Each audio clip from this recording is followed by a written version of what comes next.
আসসালামু আলাইকুম রহমতুল্লাহি ওবরাকাতুহু। প্যারাডক্সিক্যাল সাজিদ একটি সাম্প্রদায়িক আয়াত। সেদিন শাহবাগ মোড়ে বসে আড্ডা দিচ্ছিলাম আমি, সাজিদ, রূপম, মিলু, তারেক, শাহরিয়ার আর মিশকাত। প্রথমেই বলে রাখি, আমাদের মধ্যে সাজিদ হলো এক্স অ্যাথিস্ট, আগে নাস্তিক ছিল, এখন নাস্তিক। রূপম আর শাহরিয়ার এখনও নাস্তিক। মার্কসই হলো তাদের ধ্যান জ্ঞান। নীল অ্যাগনস্টিক, স্রষ্টা কি সত্যি আছে নাকি আদৌ নাই সে ব্যাপারে কোনো সমাধান। মিলু অ্যাগনস্টিক, স্রষ্টা কি সত্যি আছে নাকি আদৌ নেই সে ব্যাপারে কোনো সমাধানে এখনও আসতে পারেনি। তারেক, মিশকাত আর আমরা মোটামুটি কোনো দিকই যাইনি এখনও। সপ্তাহে প্রতি রোববারে আমরা এখনও আড্ডা দিই। আড্ডা না বলে এটাকে পাঠচক্র বলাই জুৎসই। সপ্তাহান্তে এখানে এসে আমরা পুরো এক সপ্তাহে কে কী পড়েছি, পড়ে কী বুঝেছি, কী বুঝিনি এইসব আলোচনা করি। ভারী ইংরেজিতে যেটাকে বলা হয় বুক রিভিউ আর কি।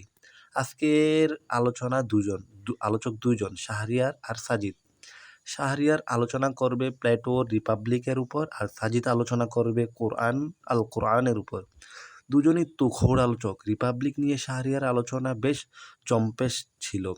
রিপাবলিকে প্লেটো নীতি, নৈতিকতা, মূল্যবোধ, শিষ্টাচার, রাষ্ট্রের সংজ্ঞা, রাষ্ট্রের গঠন, উপাদান, পরিবার, নারী পুরুষের মনস্তত্ত্ব, সমাজে নারী পুরুষের মূল্যায়ন ইত্যাদির উপর যে সবিস্তর আলোচনা করেছিলেন, শাহরিয়ার খুবই চমৎকারভাবে তার সারসংক্ষেপ আমাদের সামনে তুলে ধরল। মনে হচ্ছিল প্লেটো যেন আমাদের সামনে আঙ্গুল উঁচিয়ে বুঝিয়ে দিচ্ছেন কোন জিনিসটা কী ব্যাখ্যা, কী কাজ, কী ধর্ম। শাহরিয়ার আলোচনা শেষ হলে সাজিদ তার আলোচনা শুরু করলো। সেও আল কোরআন নাজিল হওয়ার কারণ, এতে ব্যক্তি, সমাজ, রাষ্ট্র, পরিবার, নারী, পুরুষ এবং এত সংক্রান্ত যে বিষয়গুলো আছে তার একটি চমৎকার সংক্ষিপ্ত আলোচনা তুলে ধরল। আলোচনা শেষ করার আগে সাজিদ এই বলে শেষ করলো যে আল কোরআন নাজিল হয়েছে সমগ্র মানবজাতির জন্য। এটি যে শুধু মুসলিমদের জন্য তা নয়। আমাদের সুশীলীয় পরিভাষায় যেটাকে অসাম্প্রদায়িক বলে আর কি। এতটুকু বলে সাজিদ থেমে গেল। দুজনের আলোচনা বেশ প্রফুল্ল ছিল, কিন্তু গন্ডগোল পাকালো রূপম। সাজিদ আল কোরআনে অসাম্প্রদায়িক কিতাব বলেছে, এটা সে মেনে নিতে পারেনি। বলেনি রিপন সাজিদের ক্লাসমেট, তাই দুজনের মধ্যকার সম্পর্কটি আমি তুমি বা আমি আপনি নই, তুই তোকারি সম্পর্ক। রূপম খুবই অজ্ঞার সুরে সাজিদকে উদ্দেশ্য করে বলল, কোরআন অসাম্প্রদায়িক? এটাও আমাকে শুনতে হলো? হা হা হা হা। সাজিদ বলল, হ্যাঁ অবশ্যই। এরপর রূপম বলল, কোরআনে সাম্প্রদায়িক আয়াত মনে হয় তুই এখনো পড়িসনি, তা জানিস না। আমি না পড়ে থাকলে তুই পড়ে আমাকে শোনা, সাজিদ বলল।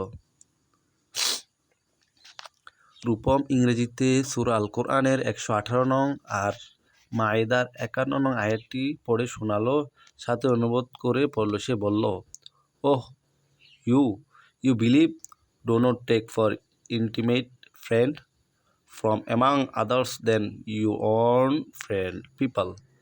হে বিশ্বাসী, তোমরা মুমিন ব্যতীত অন্য কাউকে বন্ধু হিসেবে গ্রহণ করো না।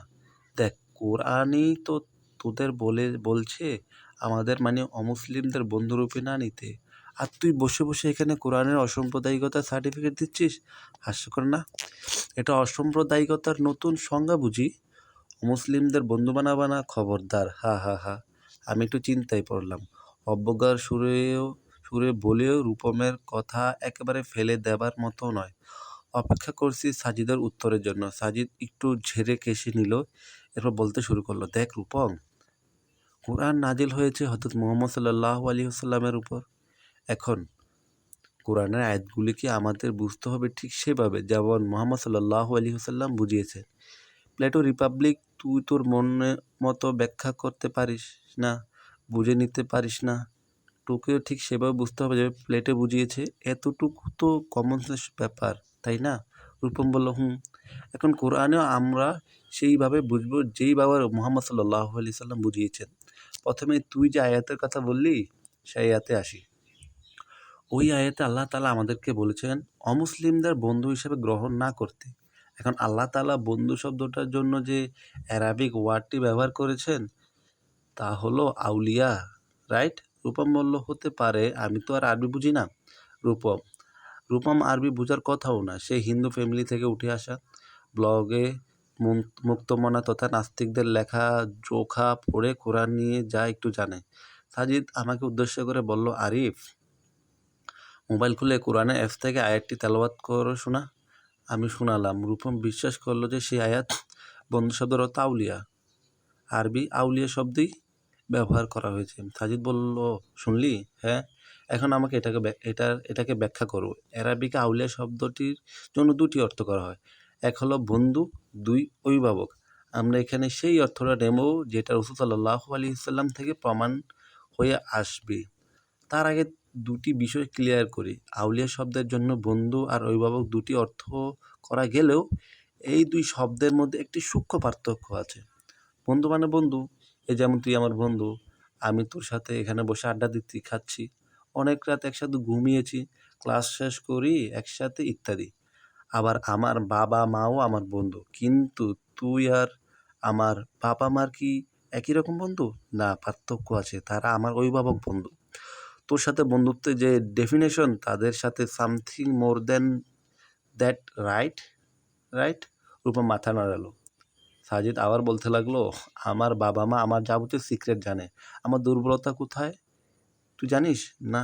এবার মুহাম্মদ সাল্লাল্লাহু আলাইহি ওয়াসাল্লামের জীবনীতে যা, তুই সেখানে দেখবি তিনি অমুসলিমদের সাথে বন্ধুত্ব করেছেন, অমুসলিমদের সাথে ব্যবসা বাণিজ্য করেছেন, তাদের সাথে খেয়েছেন, কাজ করেছেন, কত কি। মানে এখন আমি যা যা তোর সাথে করি সেরকম, তাই না? আমাদের সবাই মাথা নাড়ালাম, রূপও মাথা নাড়ালো। তাহলে দেখা যায় এই আয়াতে আউলিয়া অর্থে আমরা বন্ধু শব্দটা নিতে পারবো না, কারণ আল্লাহ তাআলা আউলিয়া শব্দ দ্বারা বন্ধু বুঝাতেন। তাহলে রাসূল সাল্লাল্লাহু কখনই অমুসলিমদের সাথে ওঠা বসা করতেন না। তাহলে প্রশ্ন, এখানে আউলিয়া শব্দের কোন অর্থ বোঝানো হয়েছে? হ্যাঁ, এখানে আউলিয়া শব্দ দিয়ে কোরআনে বোঝানো হয়েছে অভিভাবক। আল্লাহ আমাদের বলেছেন, হে বিশ্বাসী, তোমরা অমুসলিমদের অভিভাবক হিসাবে গ্রহণ করো না। একজন অভিভাবক হলো সেই যে আমাদের যাবতীয় গোপন খবর জানবে, আমাদের শক্তি, আমাদের কৌশল, আমাদের দুর্বলতা জানবে। এখানে আল্লাহ তাআলা বলেছেন অমুসলিমদের অভিভাবক হিসাবে নিও না, মানে অমুসলিমদের কাছে তোমরা তোমার সিক্রেট বলে দিও না, কারণ এতে কোনো এক সময় হিতে বিপরীত হতে পারে, বিপদও হতে পারে। কীরকম বিপদ? তারা জিজ্ঞেস করলো। সাজিদ বলল, যেমন ইসলামের প্রথম জিহাদ কোনটি? বদর যুদ্ধ, তাই না? হ্যাঁ, আমি বললাম। সেই যুদ্ধে মুসলিমদের সংখ্যা কত ছিল? মাত্র ৩১৩। আর প্রতিপক্ষের সংখ্যা কত ছিল? প্রায় ১,০০০ না কত, তাই তো? ধর, সেই যুদ্ধে আগে মুসলিমরা যদি অমুসলিমদের কাছে গিয়ে বলতো, জানো আমরা না মাত্র ৩১৩ জন নিয়ে ওদের সাথে লড়বো, এইটা কি ঠিক হতো? না, হতো না। কেউ না কেউ এই খবর প্রতিপক্ষের কানে পৌঁছে দিত, তখন কি হতো? প্রতিপক্ষের মনে সাহস বেড়ে যেত। এটা কি শুভ হতো? আজকের দিনে কোনো দেশ কি এই ফর্মুলা অ্যাপ্লাই করবে? আমেরিকা কি তার সামরিক শক্তির কথা চীন বা রাশিয়ার কাছে শেয়ার করে না? ঠিক এইভাবে আল্লাহ তাআলা ওদের তোমরা অভিভাবক হিসাবে নিও না, এটা একটা সেফটি। এখানে বন্ধু মানাতে নিষেধ করেছে অভিভাবক না মানাতে। আমরা চুপ করে আছি, রূপমও কিছু বলছে না। এবার সাজিদ বলল, রূপম, ফার্স্ট ইয়ার থেকে আমি তোর বন্ধু। আমাদের বন্ধুত্বের আজকে 4 বছর চলছে। এই 4 বছরের বন্ধুত্বের তুই কোনোদিন আমাকে তোর ব্যাংকের অ্যাকাউন্ট নাম্বার দিয়েছিস? হা হা হা, দিসনি। তোর ক্রেডিট কার্ডের গোপন নাম্বার কোনোদিন আমাকে বলিসনি। এমনকি কোনোদিন তোর ফেসবুক পাসওয়ার্ডটিও তুই দিলি না বেটা। হা হা হা। কেন দিলি না? কারণ আমি তোর বন্ধু, তোর অভিভাবক নই। এখন আমি তোকে বলতে পারি, রূপম, তুই বেটা আস্ত একটা সাম্প্রদায়িক ফ্রেন্ড, বলতে পারি। হা হা হা। সাজিদ রূপমের মুখের দিকে চেয়ে আছে কোনো একটি উত্তরের আশায়। রূপম কিছু না বলে পিক করে হেসে দিল মনে মনে। মনে হচ্ছে সাজিদের কথায় সে খুব মজা পেয়েছে।